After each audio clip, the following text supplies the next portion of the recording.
They came expecting a wedding, not a reckoning. Every eye was watching, every secret holding its breath.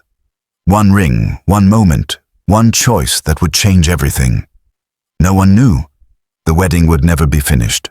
The morning had begun like any other on the Ashcombe estate, with dew still clinging to the tall grass and the sky streaked with the soft grey of early light.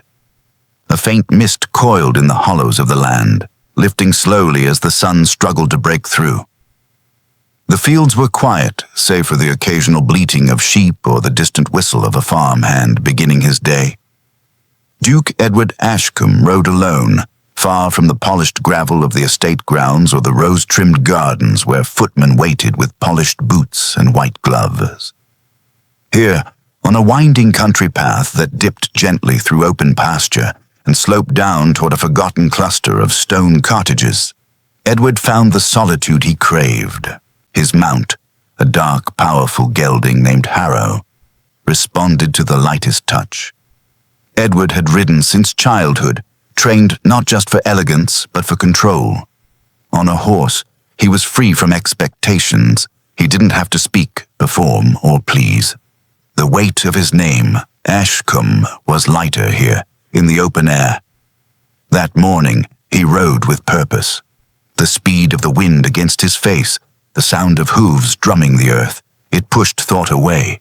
He needed that silence, not just around him but inside him. His father had been pressing again about the upcoming wedding, arrangements, contracts, guest lists. It was all inevitable, Edward was told, all written in the blood of legacy. But Harrow slowed, not from tiredness, not from injury, but as if the world itself had asked him to pause. Edward looked up. Beneath the wide reach of an old oak tree stood a young woman in a faded dress, her arms gently cradling a woven basket brimming with wild flowers. Her auburn hair caught the weak morning light, and her laughter, the soft, ringing kind that doesn't need an audience, floated on the breeze. She wasn't alone. A group of small village children stood around her in a half-circle, their faces smudged with dirt, their hands outstretched. One by one she placed a daisy, a cornflower, or a sprig of something freshly picked into their tiny palms, as though she were handing out treasures. The children giggled and shouted with delight, but the woman remained composed, calm, smiling in that quiet way that doesn't seek attention. Her posture was unguarded, but not submissive. Her voice was low, but every child listened. Edward reined in Harrow completely, watching without quite knowing why. She was dressed simply, no ribbons, no silk, nothing expensive or artificial to draw the eye. Her apron was worn, the hem slightly muddied from the damp ground. Her shoes were patched at the heel, and her hands bore the unmistakable calluses of real work. She looked like someone the world rarely noticed, someone society might glance at only once, if that. But Edward couldn't look away. There was something in the way she moved. Graceful, yes, but more than that. Certain. The kind of certainty that came not from titles or education, but from knowing one's place in the world and holding it with quiet pride. She had the bearing of someone who understood kindness as strength, not softness. He was not used to being still, not used to watching. And yet, he remained there, astride his horse, as if rooted to the earth by something invisible. Eventually, the woman straightened, brushing her hands on her apron. One of the children tugged at her skirt, pointing toward the path. She turned and saw him. Their eyes met. Edward braced himself unconsciously for the usual reaction. The widened eyes, the hasty curtsy, the nervous fluster. It was a dance he had seen countless times, the moment when someone realized they were in the presence of someone titled, someone important. But she did not perform. She did not flinch or bow or flutter. She only regarded him with level eyes and gave a small, polite nod, like one person acknowledging another. It was not disrespectful, but it was equal. And something in Edward, something long silenced by years of rules and roles and responsibility, stirred. He didn't speak. couldn't, really. He simply returned the nod, almost reflexively, before nudging Harrow forward. The children had already scampered off toward the cottages, and the woman bent once more to her basket. As Edward rode past, the path seemed unchanged. The morning wore on, as if nothing had happened, and yet he knew, without knowing how he knew, that something inside him had shifted, not in a dramatic, thunderstruck way, but in the subtle, certain way that marks the beginning of everything. He did not know her name. He did not know why she had unsettled him so deeply, but he knew this: he would ride this way again. Lord Ashcombe had never believed in romance. To him, the idea was a pleasant fiction, useful for poetry, harmless in novels, but dangerous when allowed to interfere with the practical architecture of life. Love, he believed, was unpredictable. Marriage, on the other hand, must never be. Marriage was structure. Marriage was continuity. Marriage was power, arranged neatly into the next generation. From the time Edward could walk beside him through the long gallery of Ashcombe House, Lord Ashcombe had been planning his son's future with the same meticulous care he applied to land deeds, tenant agreements, and investment ledgers. Edward would inherit the estate, the title, and the responsibility of preserving a name that had endured for centuries. His marriage would not be a personal matter. It would be a public one. And for years, the solution had been obvious. Miss Charlotte Whitcomb. The Whitcombes were old friends, older allies in truth. Their fortunes were vast, their influence unchallenged, their reputation spotless. Charlotte herself had been raised with purpose. Tutors, languages, music, etiquette. Nothing had been neglected. She had learned how to sit, how to speak, how to listen. She had learned how to wait. From girlhood, she had admired Edward Ashcombe. At first it was innocent. A shared dance at a summer gathering, a conversation overseen by watchful mothers. But admiration, when encouraged and rewarded, has a way of hardening into certainty. Charlotte had been certain for years. By the time Lord Ashcombe began speaking openly of wedding dates, guest lists, and suitable seasons, Charlotte had already rearranged her future in her mind. She was not hopeful. She was prepared. Becoming Duchess of Ashcombe was not an ambition, it was a conclusion. Edward, however, had grown quieter with every mention of her name. The evening it finally broke was unremarkable in every outward sense. Dinner had been served precisely on time. The table was laid with gleaming silver, the candles trimmed to equal height. A footman poured wine, withdrew, and closed the doors with soft finality. Lord Ashcombe spoke of correspondence, of land matters, of Charlotte's recent visit with her parents. Edward listened, as he always did. Until he didn't. "I will not marry her," he said quietly. The words were not raised. They were not defiant. But they were final.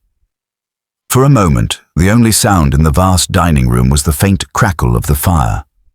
Lord Ashcombe's fork paused halfway to his mouth, hovering as though uncertain whether the sentence had truly been spoken. Slowly, deliberately, he set the fork down. "You will," he replied, his tone measured and calm. "Because duty does not ask permission?" Edward did not argue at once. He rose instead, standing at the head of the table, his hands resting lightly on the back of his chair. In the candlelight, his face looked older, harder than it had a year ago. "Then duty will have to wait," he said. That was when Lord Ashcombe stood. It was rare for him to raise his voice. He did not need to. Authority to him was not volume. It was certainty. He had governed men, estates, and circumstances all his life with a steadiness that did not allow resistance. "You are confusing inclination with principle," he said. "This marriage has been discussed, agreed upon. It is understood." "By you," Edward replied evenly. "Not by me." Lord Ashcombe studied his son as though seeing him anew. Edward had always been obedient. not weak, but disciplined. He had accepted instruction, followed expectation, and carried the weight of his name without complaint. Until now. "You are not a man without obligation," Lord Ashcombe said. "Everything you have, this house, this land, this title, exists because those before you put duty above desire." Edward met his gaze. "And what becomes of a man who never chooses for himself?" The question hung between them, unwelcome and unanswered. Lord Ashcombe's jaw tightened. "You will reconsider. This conversation is premature." "No," Edward said. "It is overdue." Silence fell, not the comfortable silence of routine, but the heavy kind that signals fracture. For the first time in years, father and son were no longer aligned. They stood on opposite sides of a truth neither could retreat from. At last, Lord Ashcombe spoke again. "You will marry Miss Whitcomb," he said, "or you will discover how quickly inheritance can become conditional." Edward did not flinch. "If that is the cost of honesty," he replied, "then so be it." He left the dining room without another word, his footsteps echoing down the corridor. Lord Ashcombe remained where he was, staring into the fire, his reflection fractured in the polished silver at the table. Outside, the estate lay quiet under the night sky. Order remained intact, for now. But something fundamental had shifted. A promise made years ago had met resistance for the first time. And Lord Ashcombe, who had always believed the future could be arranged, began to understand that some forces do not yield to planning. Not love, not choice, and not a son who has learned how to stand. Her name was Eliza Hale. Edward learned it not from her lips, but from a passing remark he overheard one afternoon as he paused his horse near the village green. A woman spoke it casually, without ceremony, as though the name carried no particular weight, and yet, to Edward, it settled in his mind with unexpected permanence. Eliza Hale lived at the far edge of the village, where the neat rows of cottages thinned into open fields and the land began to rise unevenly toward the farms. Her home was small, built of weathered stone darkened by years of rain and wind. It was not poor in spirit, but it bore the honest marks of labor: patched fencing, stacked firewood, a vegetable plot carefully tended despite the stubborn soil. Her parents had worked the land all their lives. Time had bent them, not unkindly, but firmly. Her father's hands were knotted from decades of plowing and reaping. Her mother's back curved slightly, the result of years spent harvesting, preserving, mending, and enduring. They did not complain. Complaints, Eliza had learned early, did not change the seasons. Then there was Martha. Martha was 7 years old and fiercely devoted to her elder sister. Where Eliza went, Martha followed, whether into the fields, down the lane, or to the stream that cut through the low pasture. She believed, with the absolute faith only children possess, that Eliza could fix anything. Scraped knees, broken baskets, fear itself. Their life was simple. Measured not by invitations or social calls, but by weather and yield, by sunrise and fatigue, by what could be saved for winter and what must be spent now. Gossip rarely reached them, and when it did, it held little relevance. Ambition for the Hales was survival with dignity. Edward found himself riding that path again. He told himself it was coincidence at first. The route was quieter than the estate roads, less traveled, more forgiving. But coincidence repeated often enough becomes intention, and Edward was not a man who deceived himself easily. At first, he watched. He slowed his horse at the same bend beneath the oak tree, sometimes stopping altogether.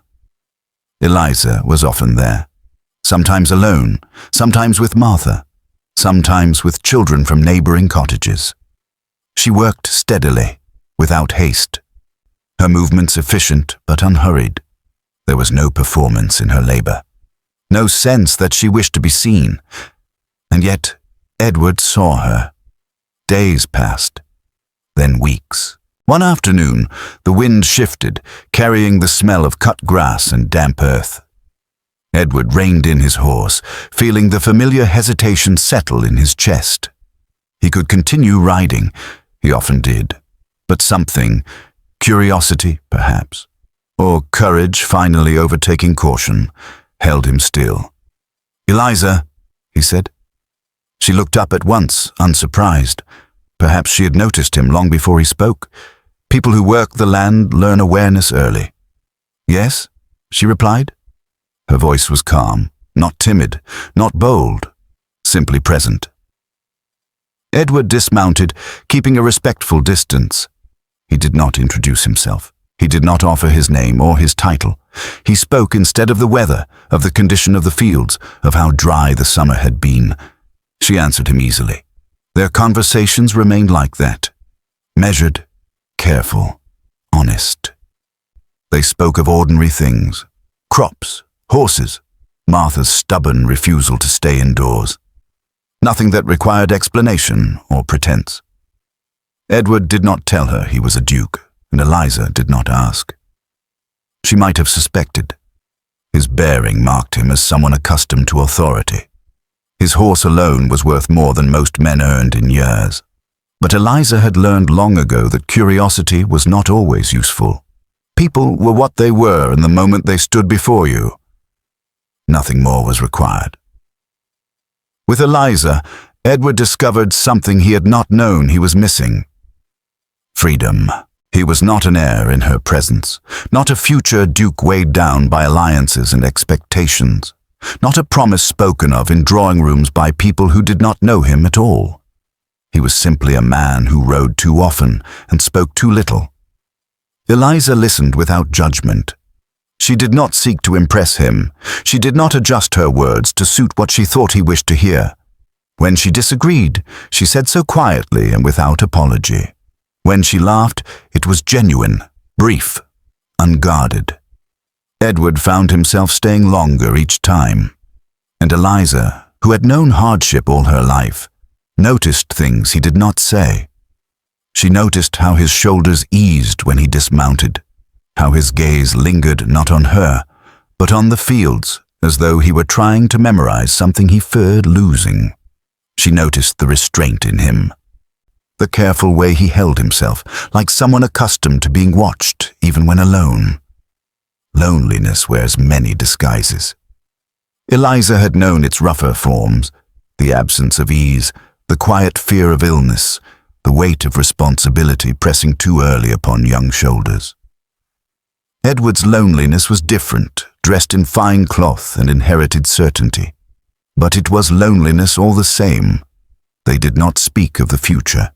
They did not speak of marriage or rank or consequence. Their connection did not announce itself in grand gestures. It unfolded quietly, like the slow turning of seasons, inevitable once begun. Two different worlds met there on that narrow path.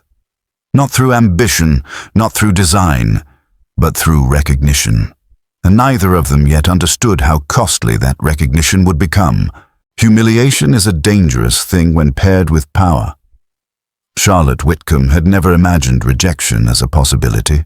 Her life had been shaped by assurances, subtle at first, then explicit. A shared future hinted at during dinners.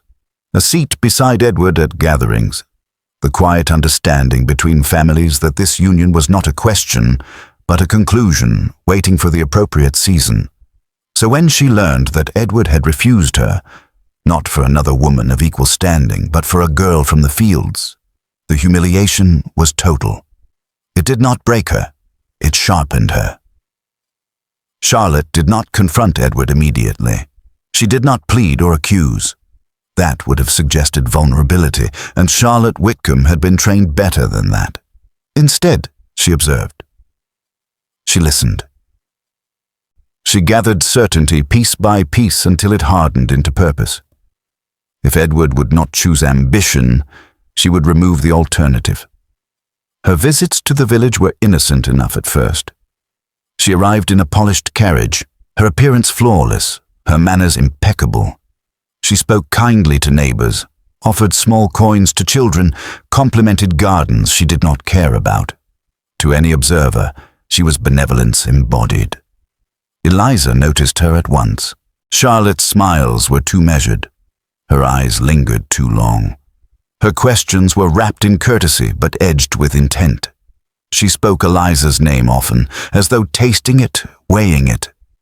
"You must be very proud," Charlotte said once, glancing toward the fields, "to have caught the attention of someone so important." Eliza answered politely. She had learned that silence was often safer than honesty. The whispers began soon after. A remark at the baker's. A look held a second too long. A suggestion that Eliza was being foolish, dangerous even, to involve herself with a man so far above her station. None of it could be confronted directly. None of it could be proven. Charlotte's cruelty was not loud. It was precise. Eliza endured it quietly. She had endured worse. Hunger, exhaustion, fear of illness sweeping through the household with no coin for medicine. Words, however sharp, were survivable, until they were no longer merely words. The evening Martha did not return home. The sun had already dipped behind the fields. Eliza waited by the door, listening for familiar footsteps, the breathless chatter that usually accompanied her sister's arrival. But the lane remained empty. Her parents tried to reassure her. Martha was likely delayed, they said. Perhaps she had followed another child home. Perhaps she had lingered by the stream. Darkness fell. Still, Martha did not come. Then the message arrived. It was delivered by a boy Eliza barely recognized, his expression uneasy. He handed her the folded paper and fled before she could ask a question. The note was neatly written, the ink unblotted, calm. "Tell the Duke to forget you," it read, "or your sister will not come back alive." Eliza felt the ground shift beneath her. She did not scream, she did not faint. There was no room for either. Fear settled instead into something colder. Clarity. Charlotte had crossed a line. Eliza knew then that nothing she did could involve others. Not the village. Not the authorities. Power would shield Charlotte from consequence long enough for Martha to disappear forever. There was only one way to save her sister. Eliza went to Edward. He was waiting for her that evening, hopeful, unaware, already reaching for a future she knew she could no longer allow. When she appeared at the edge of the path, her face pale but composed, he sensed at once that something was wrong. "What has happened?" he asked. She did not answer immediately. She stood there, steadying herself, feeling the weight of every word she was about to speak. "I cannot marry you," Eliza said. Edward stared at her, uncomprehending. "What?"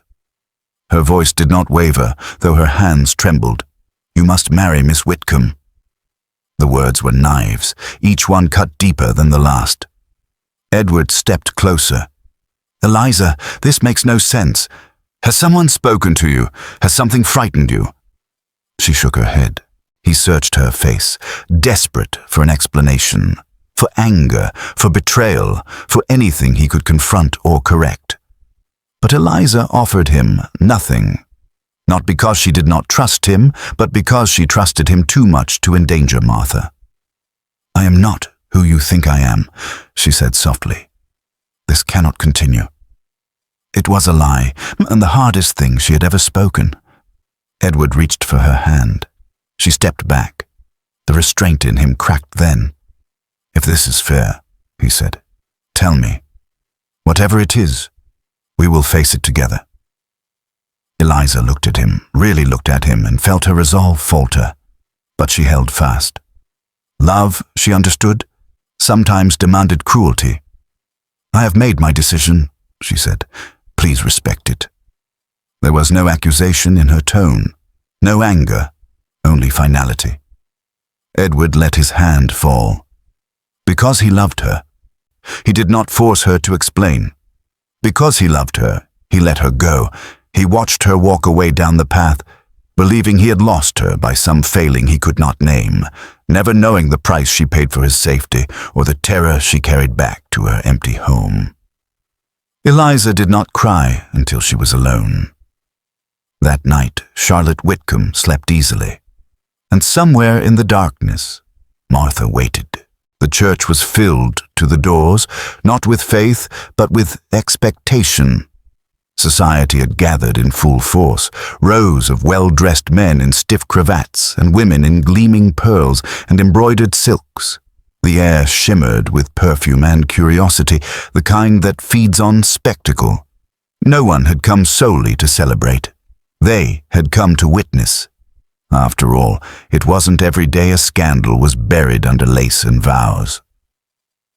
The wedding of Duke Edward Ashcombe to Miss Charlotte Whitcomb was the union of wealth with wealth, lineage with ambition, legacy with design. For Lord Ashcombe, it was the restoration of control. For the Whitcombes, it was triumph cloaked in white. Charlotte stood at the front of the altar in a gown that sparkled with quiet violence. It was handcrafted from imported lace, every thread calculated, every pearl sewn with purpose. Her veil shimmered in the morning light that streamed through the stained glass windows. She smiled just enough to appear serene, not smug. Victory, when worn properly, could look like grace. Edward stood beside her. He was pale, distant. His hands were still, but not relaxed. He spoke only when necessary. When the bishop murmured pleasantries or offered ceremonial encouragement, Edward answered with nods and clipped words. The silence between bride and groom was not unusual. At such affairs, many couples married with less connection than this. And yet, something was wrong. Lady Ashcombe, seated in the front pew, noticed it. So did the Whitcomb matriarch, who clutched her fan a little tighter each time Edward failed to glance at Charlotte. Murmurs rose and fell like shifting waves, but the ceremony pressed on, until the doors opened. A sharp gust of cold air swept through the aisle, scattering petals and silencing chatter. Heads turned as Edward's closest friend, Thomas Whitlow, stepped into the church, disheveled, breathless, and furious. He did not bow. He did not hesitate. He walked directly toward the altar, boots echoing against the marble floor, face flushed with urgency and something more, rage. She was threatened, he said, voice loud enough to silence the entire church. Her sister was taken. This marriage was bought with fear. The words fell like a blade. The bishop froze, mid-prayer. Guests shifted in their seats, gasping, fanning themselves with nervous energy. Edward turned, slowly, deliberately, toward Thomas. "What did you say?" His voice was quiet, controlled, dangerous. Thomas met his gaze. Charlotte had Eliza's sister taken. A note was sent. Eliza broke things off to protect her. Gasps echoed again, some of disbelief, others of delight. It was scandal made flesh. Edward turned back to Charlotte. She had gone still. Her face, moments ago a portrait of bridal composure, was now rigid. The practiced smile had vanished. Her knuckles whitened as she clutched her bouquet, petals trembling. "You did this?" Edward asked her softly. No anger yet, only betrayal, and something colder beneath it. Charlotte tried to recover. "This is absurd. He's trying to ruin—" "Did you do it?" Edward said again. She hesitated, and that, more than any confession, was her undoing. The church had become a theater of held breath. Not a soul moved. Even the bishop had taken a step back, as though unwilling to stand between a duke and a truth too sharp to ignore. Charlotte's mouth opened, then closed. Edward stepped back. He did not speak. He did not curse. He simply turned, away from her, away from the altar, away from the future that had been built without his consent, and walked down the aisle as every eye followed him. Lord Ashcombe rose from his pew. "Edward," he called sternly, "you will not disgrace—" But Edward was already gone, Outside, the air struck him like clarity. He tore off the gloves he had worn for the ceremony, flung them into the grass, and mounted the horse that waited with the stable boy beside the chapel. He rode, harder than he ever had. The road blurred beneath him, trees and hedges vanishing into streaks of green and brown. The wind burned his eyes. His mind replayed every moment. Eliza's final words, her too steady voice, the emptiness behind her gaze. She hadn't left him.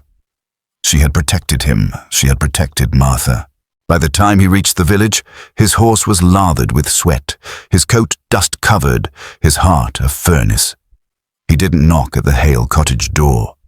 He opened it with one swift movement and stepped inside. Eliza stood in the kitchen, holding a damp cloth, her eyes widening in disbelief. She looked as if she hadn't slept in days, and beside her, small, tired and whole, was Martha. Edward exhaled, his body folding in on itself with relief. "She's safe," Eliza whispered, barely able to say it. Edward crossed the room, took her hands in his, and didn't say a word. He didn't need to. Everything else could wait. Later that evening, word spread faster than fire through silk. Charlotte Whitcomb had fled the church in disgrace, her veil torn from her hair as she stormed to her carriage. Lord Ashcombe had tried to contain the damage, but the story had already taken root. The Duke had chosen love over arrangement, truth over silence. Lord Ashcombe, faced with undeniable evidence of Charlotte's actions, could no longer deny the strength of his son's conviction, or the woman he had tried to erase from the narrative. He said nothing more, because sometimes the only thing more powerful than expectation is defiance. The sun hung low in the sky, casting golden ribbons through the leaves of the great oak tree. It was the same tree where Edward Ashcombe had first seen her, where his horse had slowed of its own accord, and where something deep within him had stirred without permission. Now, weeks later, he stood beneath its shade again, but not as the Duke torn between duty and desire. He stood as a man who had made his choice. The village had gathered quietly. Not out of obligation, but out of affection, for Eliza Hale, who had bandaged their children's knees, tended their ill, and spoken to everyone as an equal. The ceremony was simple. There were no orchestras, no carriages with gold trim, no guests in polished regalia flown in from the capital. And yet, nothing about it felt small. Eliza wore a gown of pale ivory, made by hand with the help of her mother. Her hair was pinned with wild flowers, plucked fresh from the fields she had walked since girlhood.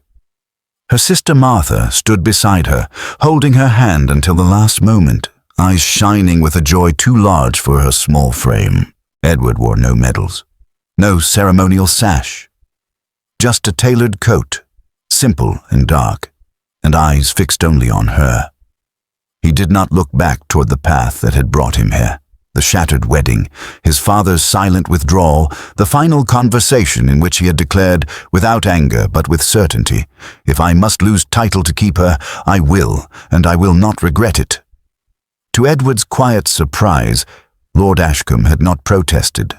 Perhaps it was the accumulation of all that had happened, the exposure of Charlotte's cruelty, the public shame of the failed wedding, or simply the weight of a son who had, for once, refused to yield. Or perhaps, in the end, even Lord Ashcombe recognized something unbreakable in Edward's resolve. He had not attended the village wedding, but he had not forbidden it either. As Edward turned toward Eliza at the altar, a wooden arch wrapped in ivy and wild roses, he did not see the village girl he had once watched from horseback. He saw the woman who had endured more than she should have, who had sacrificed her own heart to protect her sister, who had walked away without ever once asking to be followed. "I once thought I could only ever be one thing," he said softly, voice low enough for only her to hear. A title, a function, a name carried forward. She smiled gently. "And now?" He took her hands. "Now I know I'm also a man, and I choose you. There was no applause when they were pronounced husband and wife. Only the quiet hum of wind through trees, the soft song of birds, and the sound of a dozen people exhaling the breath they hadn't realized they'd been holding. Afterward, they did not leave for a grand honeymoon or retreat behind estate gates. Instead, Edward walked with Eliza through the village paths as equals. People nodded, some with surprise, many with warm understanding. The children tossed flower petals along the dirt road, and Martha ran ahead, laughing freely for the first time since she had returned home. At the Hale cottage, where tables had been arranged beneath the open sky, food was laid out by neighbors.